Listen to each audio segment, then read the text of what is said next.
to buy a luxury car. Honestly, it's more than I need, but my parents are also considering a new vehicle, and this one might be perfect for them.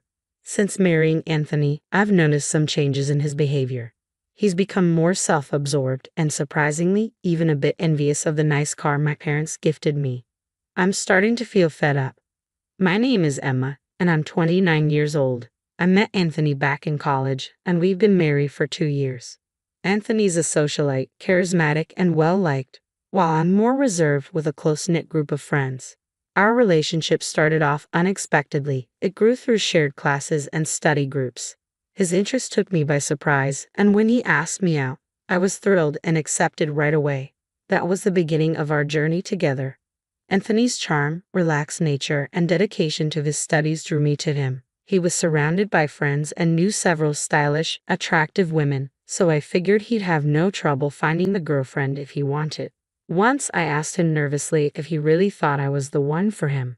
His reaction threw me off. He looked surprised and asked why I would ask that.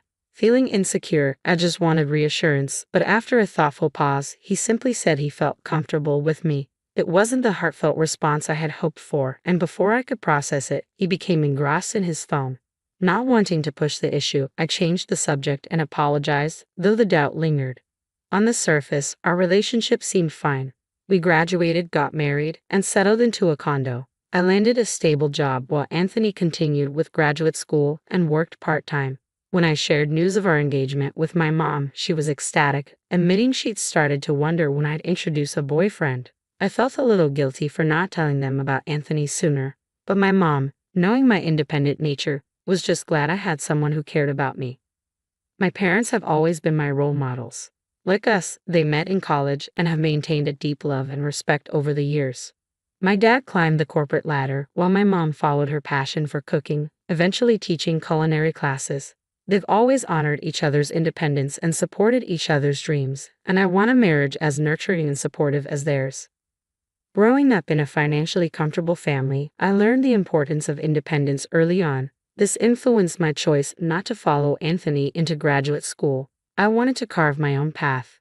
My dream has always been simple yet meaningful, to create a family environment as warm as the one I was raised in, complete with a loving marriage and perhaps children someday.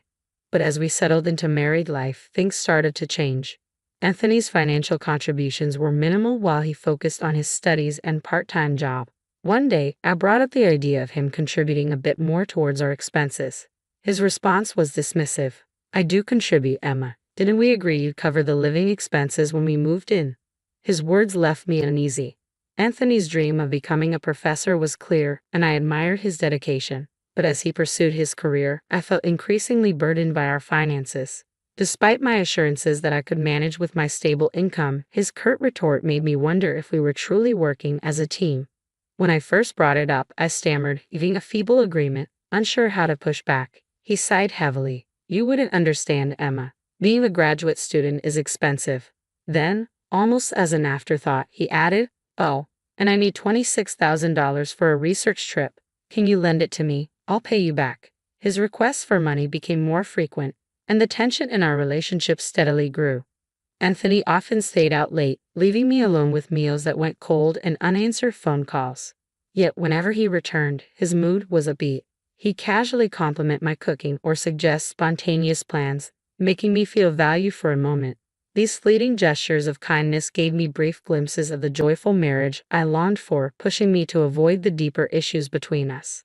But despite my efforts, feelings of loneliness and anxiety became my constant companions, caught in a cycle of temporary happiness followed by long periods of isolation. I struggled to confide in anyone about my feelings, especially my parents who seemed so happy for us. But they likely sensed that something was off. After a long time away, I visited them, and my father suggested I stay for dinner. My mom went all out, cooking a meal filled with warmth and welcome. During dinner, my father mentioned that Aunt Margaret had recently visited. "She was asking about you," he said, describing her as spirited, ambitious, and fiercely independent, the very traits that define her. "I'll reach out to her soon."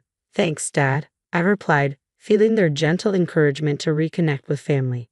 My father shared fond memories of Margaret, recalling how she often joked that Anthony had whisked me away. "Margaret?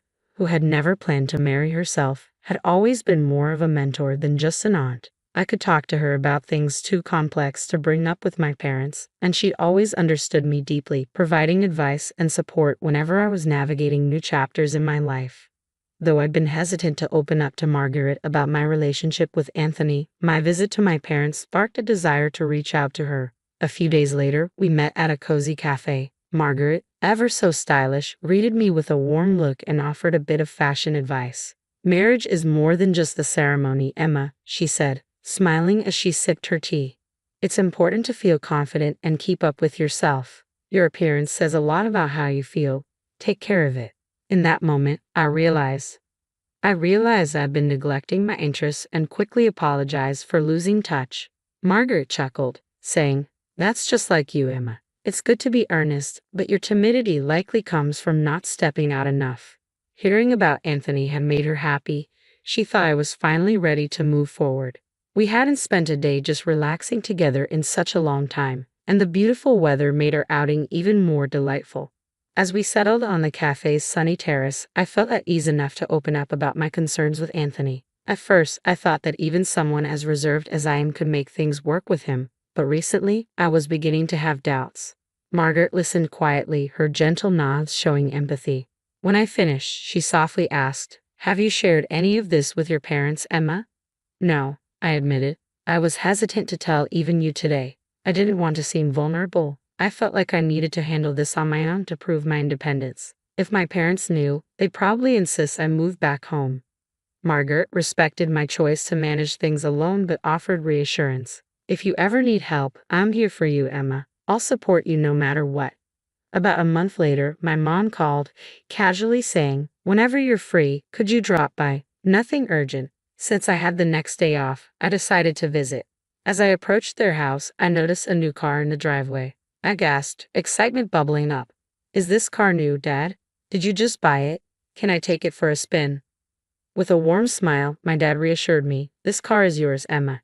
Use it however you like. We thought it would be useful." My mom added softly, "We remembered how much you liked this model when you saw it in an ad. We thought it might cheer you up, especially since you've been going through a rough patch." Their thoughtful gesture, a shiny new SUV from a renowned international brand, filled me with an overwhelming sense of support and reminded me that, no matter how hard things got, I always had a place to come home to. Dad even arranged a parking spot near my condo. I was deeply moved by their generosity. I laughed in disbelief, struggling to comprehend their kindness. Later, as I drove downtown, I pulled out the car keys and pressed the button, watching the SUV's lights flash brightly. That's when I heard a familiar voice behind me. "What's with the new car?" Anthony asked. I turned, stunned to see my husband, who had been absent for ages. His sudden appearance left me speechless. He looked at the car, a smug grin spreading across his face. "A gift from your parents?" Every time I faced Anthony, words seemed to catch in my throat, but I was exhausted from feeling small. "Anthony, don't you care anymore? Do you even care about me?" I managed, my voice trembling but brimming with newfound courage. His response was sharp and dismissive. "Are you just realizing this now? Did you really think I loved you all this time? It's ridiculous how hopeful you are." His mocking laughter stung, and something within me snapped. "Then why did you marry me?" I shot back, louder than intended. Anthony's expression darkened, his voice cold and blunt. "Oh, so you're going to be that blunt? Marrying you was just convenient. And now, what? You want the car too? It's wasted on you." I was stunned by the harshness of his words. Seemingly unfazed, he added with chilling indifference, "We're getting a divorce. And without me, you'll never find another man. Think about that." With that, he turned and left without a second glance, leaving me feeling shattered yet oddly resolute.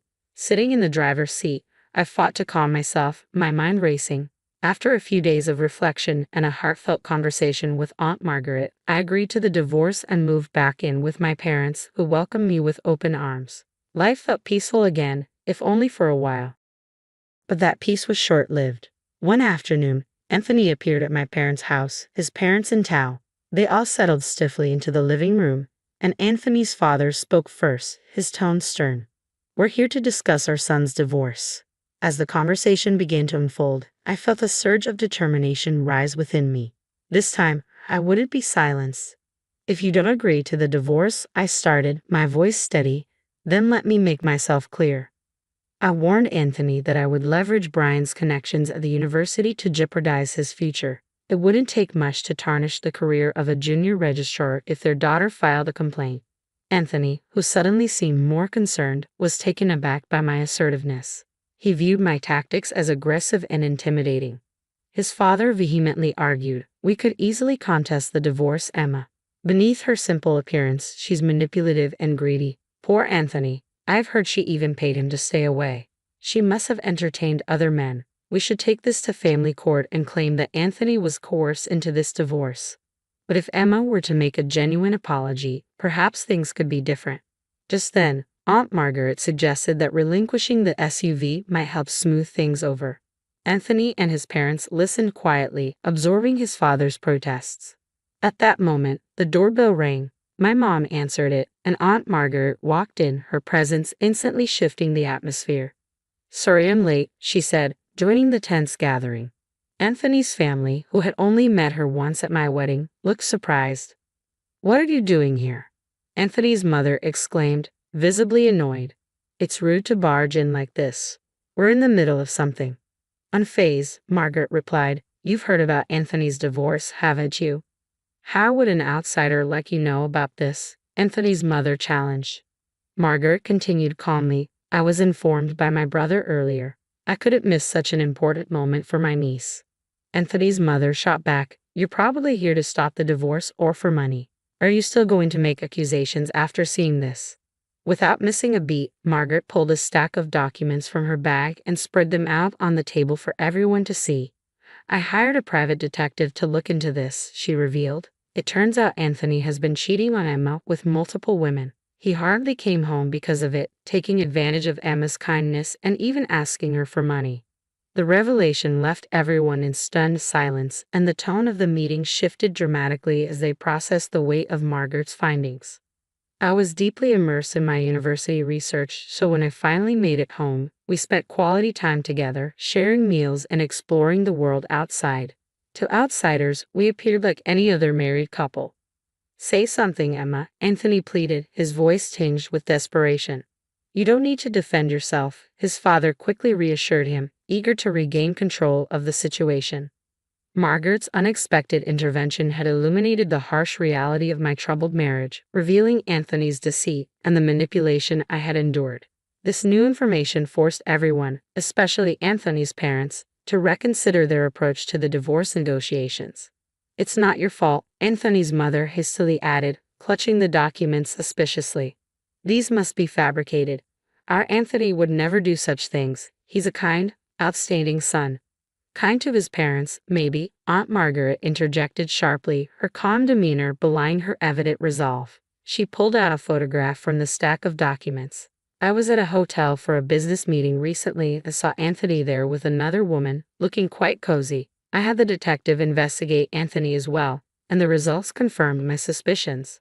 Anthony's mother's face drained of color as she grabbed the documents to examine them closely. "What is this, Anthony? How long has this been going on? These are all lies, aren't they?" she demanded, her voice trembling. Anthony tried to snatch the documents back, denying everything, but it was too late. The seeds of doubt had been sown. "You've been cheating on me. The car you wanted so badly was for her, wasn't it?" his mother accused, her voice cracking under the strain. No matter how much Anthony tried to soothe her, his mother was inconsolable. She stormed out of the house, tears streaming down her face, with Anthony stumbling after her, trying to explain. Amidst the chaos, he blurted out, "Hey, wait, what about me?" As he followed her, bewildered, the rest of us were left in stunned silence. Aunt Margaret, however, wore a satisfied smile and gave me a knowing wink. It was clear she had anticipated this dramatic turn of events and the revelations that would follow.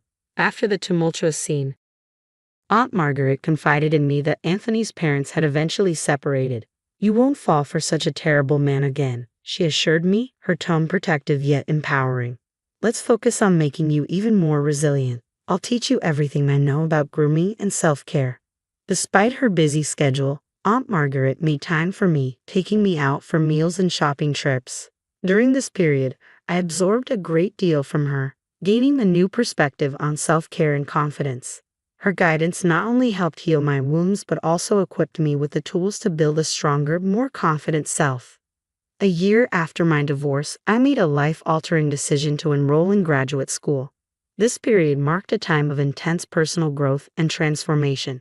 One day, while waiting at a street intersection, I heard my name being called. I turned around to see Anthony, my ex-husband. He seemed genuinely surprised by my appearance and remarked on how much I had changed. At first glance, I'd barely recognized him.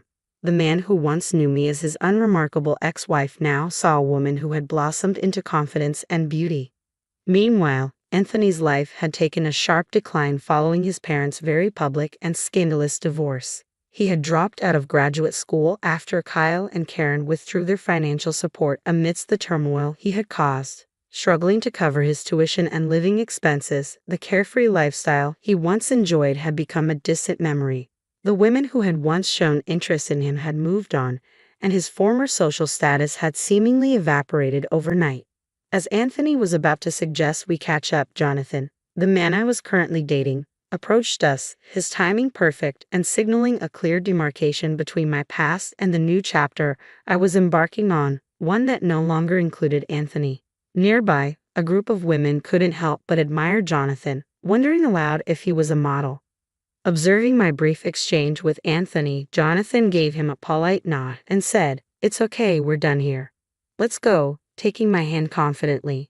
Anthony remained rooted to the spot, visibly shocked as Jonathan and continued on our way. My gaze stayed fixed ahead, concentrating on the road and the bright prospects that lay before us. I didn't glance back even once